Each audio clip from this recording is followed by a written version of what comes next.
Cool. Okay, so this is the Making Choices and Applying Through UCAS workshop. So basically me and Nat are going to help you, give you some top tips on how to make that decision of what university, what course is right for you basically. And also we're going to give you some very quick sort of tips on how to apply through UCAS. As I said, my name's Rosie. Natalie is my wonderful colleague as well. And as I said, we're part of the Education Liaison and Outreach team. So we're here to help you basically. Thank you, Natalie. Cool. All right, so I'll kickstart. The first thing that we really recommend you think about is obviously what do you want to study? This is the most fun and most important question that you need to ask yourselves. Obviously, this has to be a subject you enjoy or you're passionate about. This is your decision. It shouldn't be anybody else's because it is up to minimum 3 years of your life. You can choose between single honours or a joint honours. So, for example, I studied both English literature and drama because I loved both of them equally. I didn't want to do just a single honours. And we really recommend you doing your research. So chat with current students, use UniBuddy. If you haven't heard of it, it's an amazing platform where basically you can talk to students who are currently studying at Middlesex University, but also at loads of other different universities as well. So if you're really interested in a course like Afrina is doing interior design, you can literally send her a little message on UniBuddy and ask all your questions about that specific course, and she'll get back to you straight away. So it's a really useful platform to use if you want to do some more research. So maybe choosing a course, thinking about it, what is your favourite subject? Have you got a particular subject that you're really interested in and you want to study more? Have you got a really interesting hobby that you would like to take further as your subject to study at next level, maybe? And what is your dream job? Do you have a dream job in mind? You might have a job in mind that you need to have a certain qualification for to do, or and what is your career prospects? Think about these sort of options when you're thinking about choosing a course.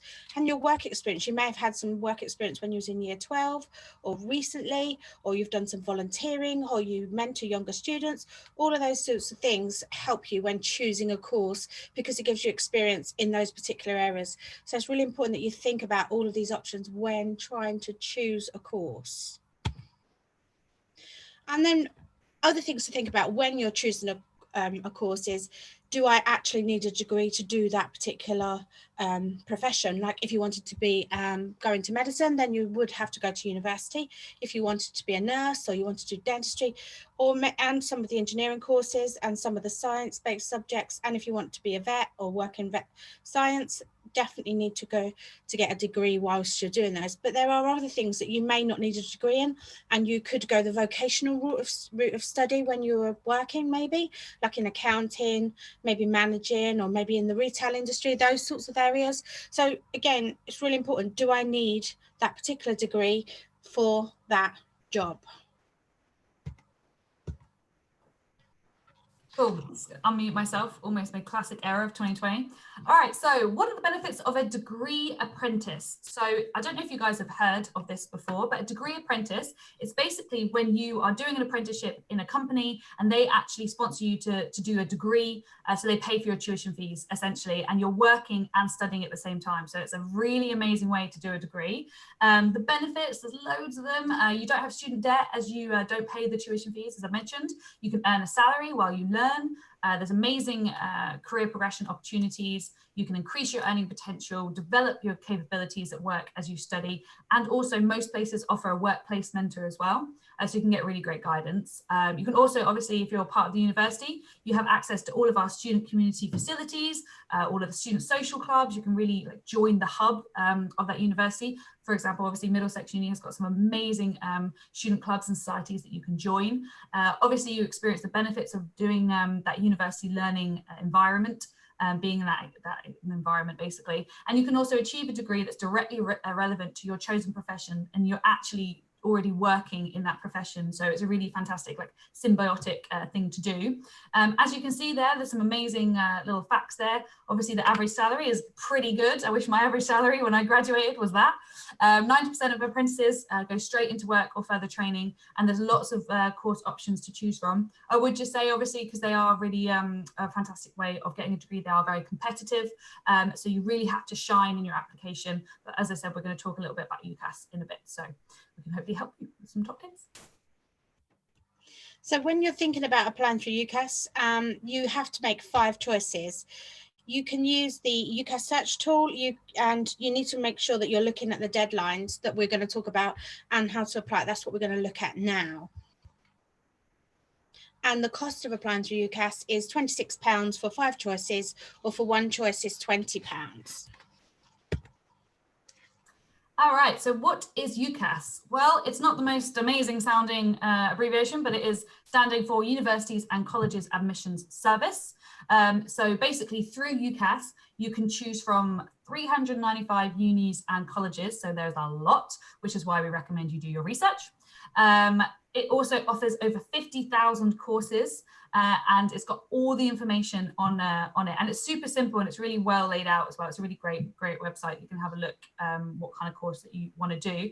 It gives you all the info like entry requirements and deadlines for all courses listed. So what we would recommend you doing is when you're doing your research, if you narrow it down to 5 courses, just make a little table and note down the requirements and the deadlines, just so you're always a bit of ahead of the game, and you're planning and you don't have to panic trying to reach a deadline or making sure that you meet the requirements.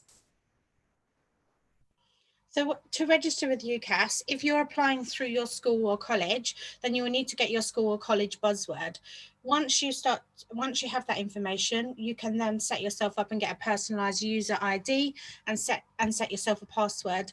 What I would do is with the user ID, because it's quite a long number, maybe take a picture of it and to keep it handy with you, and remember and use a password that you're going to remember so that you can frequently check your UCAS application when you're going through there. As I said, the cost of applying through UCAS is £26, and you get 5 choices, or if you know that what university you're wanting to go to, then you can do it through 1 choice with £20.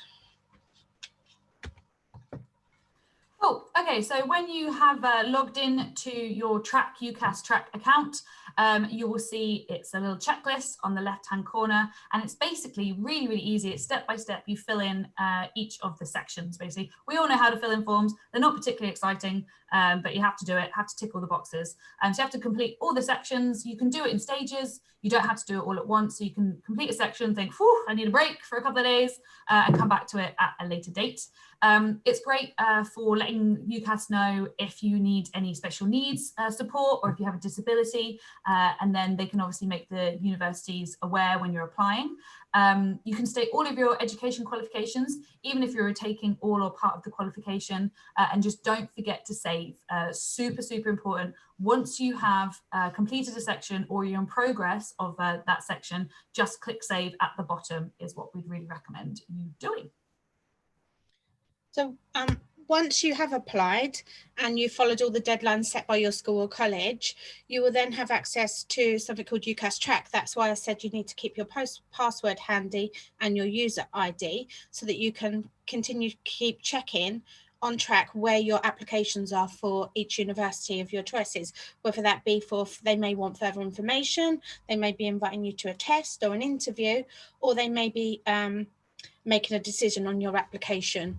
So it's really important that you keep up to date with Track, and actually you use an email that you attach to this that you regularly use all the time as well, because all the correspondence will come through on Track, but also the email that you've supplied on your UCAS application when you're making it. So on UCAS Track, what you'll see is your 5 options if you've applied for 5 universities. You will then if you have all your 5 choices back by a certain deadline, you will then have to make a firm choice and an insurance choice. Your firm choice is the university that you first want to go to, and your insurance choice is if you have to have 2 choices in case, if they are conditional on your qualifications, that you don't meet the grades for the first choice, that hopefully you will receive for your second choice and you are happy to go to that university. It's really good to have a plan A and a plan B.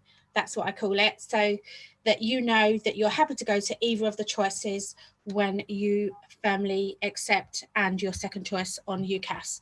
Again, as I say, it's just have all of the information there, and you can download the UCAS Track app once you've applied if you've got a smartphone, and you'll be able to just keep up to date with that. Cool. Okay, so if you do go onto UCAS, if you're ever not sure on how to do something, they have so many short little bite-sized videos that are really, really handy, from like, you know, the logistics of how do I fill in my application to a little bit more meatier stuff like how to write a personal statement. We haven't really mentioned personal statements because there is actually another session on it later at 5:15. Is that Natalie? Is that right? Yeah. 5:15. So if you're not sure about how to write a personal statement, that is a big, big part of your UCAS application. We're doing a little presentation that will give you all of the best tips on how to structure, how to write a killer beginning and a great conclusion. But there's also a very short video on UCAS as well that offers you that advice. So there's loads and loads of resources out there for you. It's just about doing a little bit of research and having a look online for them. As Rosie just said, there are loads of resources out there. If you want to scan this QR code, it will give you our personal statement booklet that will help you with your if you're going to attend the personal statement workshop. Or if you just go to the following link, that will give you lots of information about student finance, about interviews, about applying through UCAS, about subject-specific information, about nursing, and maybe about science, all of those things if you are a student thinking of coming to university.